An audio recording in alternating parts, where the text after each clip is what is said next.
Welcome. We'd like to welcome you today to the 2008 National Championship game for the Junior Wheelchair Softball Tournament. The two teams competing in today's final, the Junior Nebraska Barons from Omaha, Nebraska, and the Windy City Warriors from the Chicago area.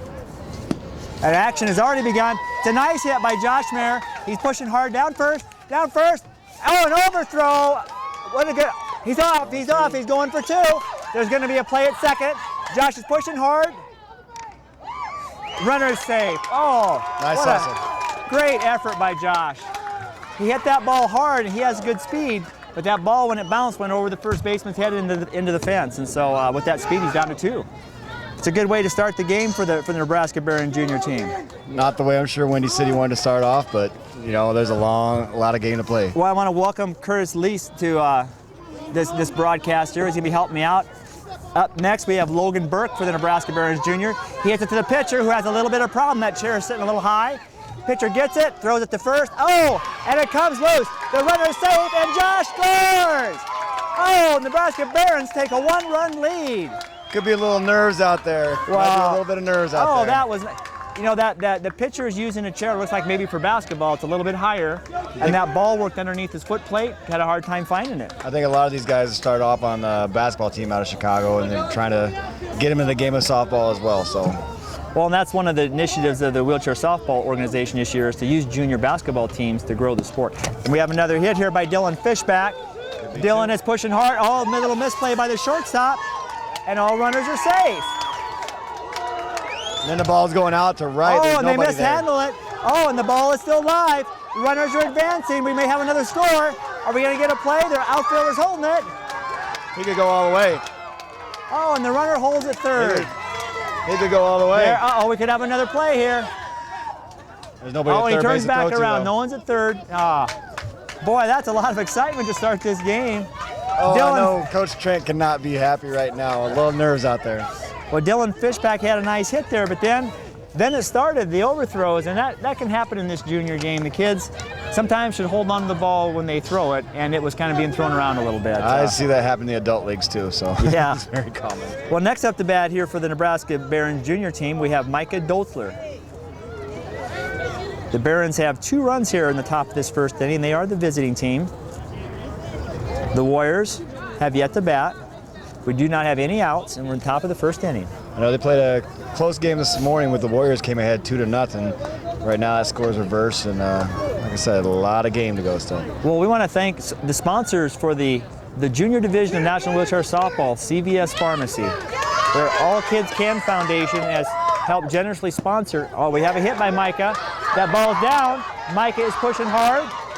Oh, it's rolling around, and Micah is safe. There's another one. And another run scores on the play.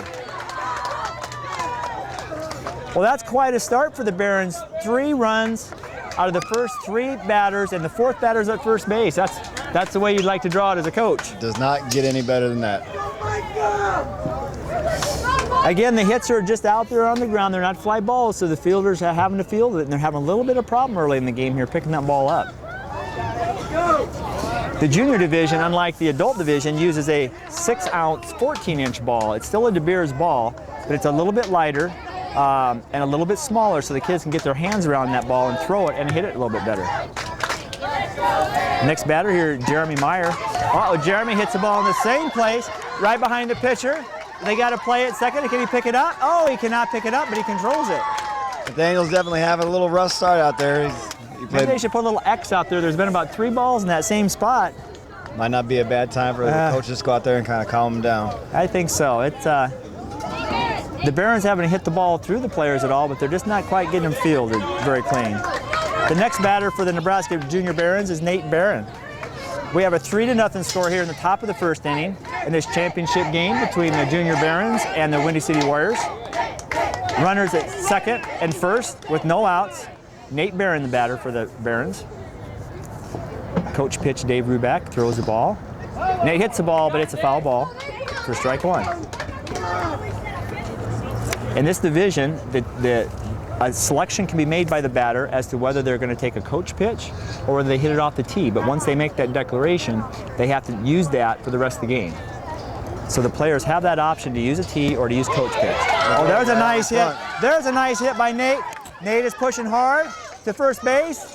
Nice play by the second baseman. They got one, but he's coming home. You got to play at the plate. Oh, and Micah scores. Nice hard running. It's still a live ball. It's still a live ball. And here comes Jerome. Here comes Jerome on that play. Interference. Oh, yeah, we have an obstruction. And Jeremy scores too. All the way from first. Nice hustle. You never give up on the play.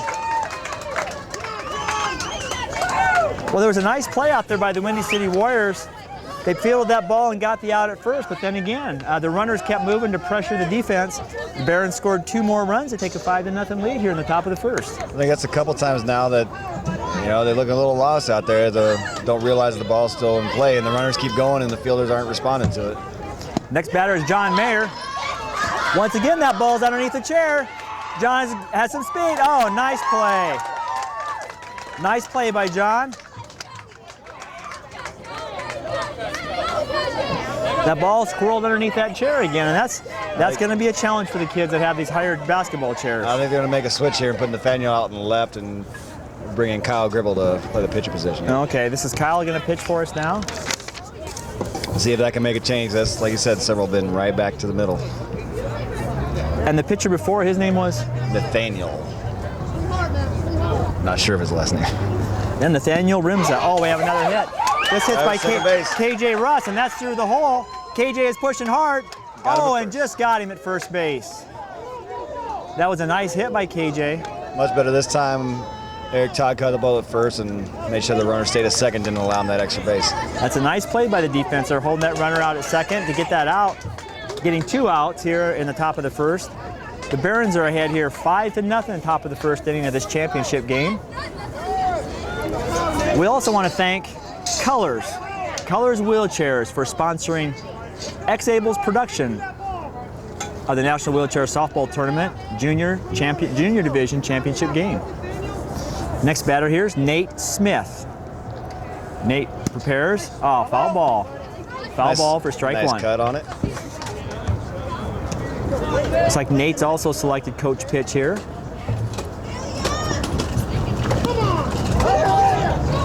Foul hit him while he's still in the batter's box. So yep, that ball deflected off the bat, right off his chair, and it's just like when a ball hits a batter. As long as they're in the batter box, it's just a foul ball. So we have 2 strikes. Now in the game of junior wheelchair softball, a 3rd strike foul is not an out. They get actually 4. Oh, but he puts that ball in play, so that's not even an issue. The shortstop comes up with that ball and out for number 3. I know Rui's got pretty good hands over there at shortstop. I'm sure he's wanting a couple more of those to come his way.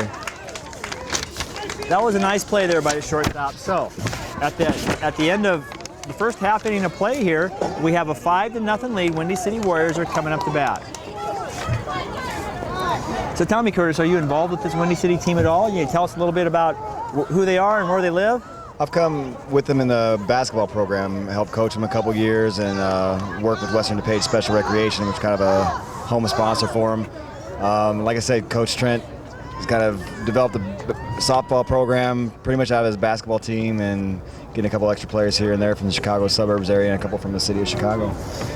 I think that's, again, pretty much the story for these junior wheelchair softball teams. There's only 3 attending the national tournament. There's actually 2 that couldn't quite get organized financially to make it here, a Colorado team and a Wisconsin team. But last year was the first year, this is the second, and those 5 teams, it's very exciting to see the growth starting to happen and reach out to these teams, and the kids are having fun. Yeah, I lost my leg in an accident when I was 2 years old, so something like this wasn't even around at that point, so it's nice to see these kids out playing and get an opportunity to be out in the field playing at a national tournament. Well, and I think the kids get done playing basketball in about April. Their national tournaments are usually March, April time frame. And then, of course, the parents appreciate a little break, but the kids are looking for, they're competitive and they want to play a game. And the National Wheelchair Softball Association has structured the junior division to be competitive. So it runs are counted, runs are scored, teams compete for a score and a championship. And I think the kids enjoy that. It's a compliment to their basketball game. Exactly. All right, so the Windy City Warriors are up to bat. First batter here, we have Kyle Gribble. Kyle Gribble. Kyle hits the ball a long ways out to left field. It gets past the left fielder.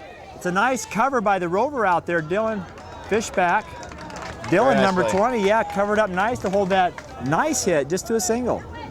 I got a little excited. It's kind of my hometown team, so I'm hoping they catch back up in this game. That's all right. That's all right. That was a great hit. There was a nice play by the outfielder to, again, back up the left fielder and get that ball back in and hold that runner to just a single. Very nice, very nice. I mean, yeah, you got these, you know, who knows, 10 years or so down the line, these guys could be playing each other still for the adult teams.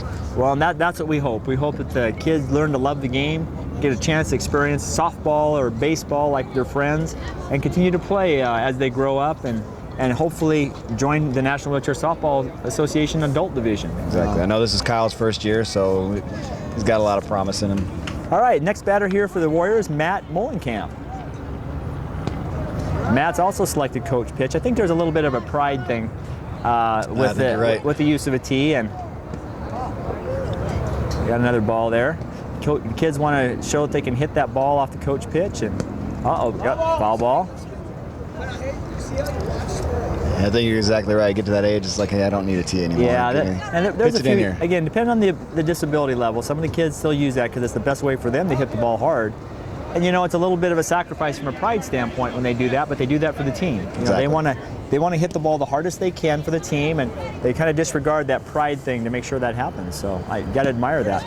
Well, there's a nice hit by Matt down to third base. Got to throw over to second. They're going to turn two. Oh, and a nice double play by the Barons. Oh, we had a nice hit down to the third baseman. Let's see if I can get the Micah Dolsler down there. Started that double play. Through to this.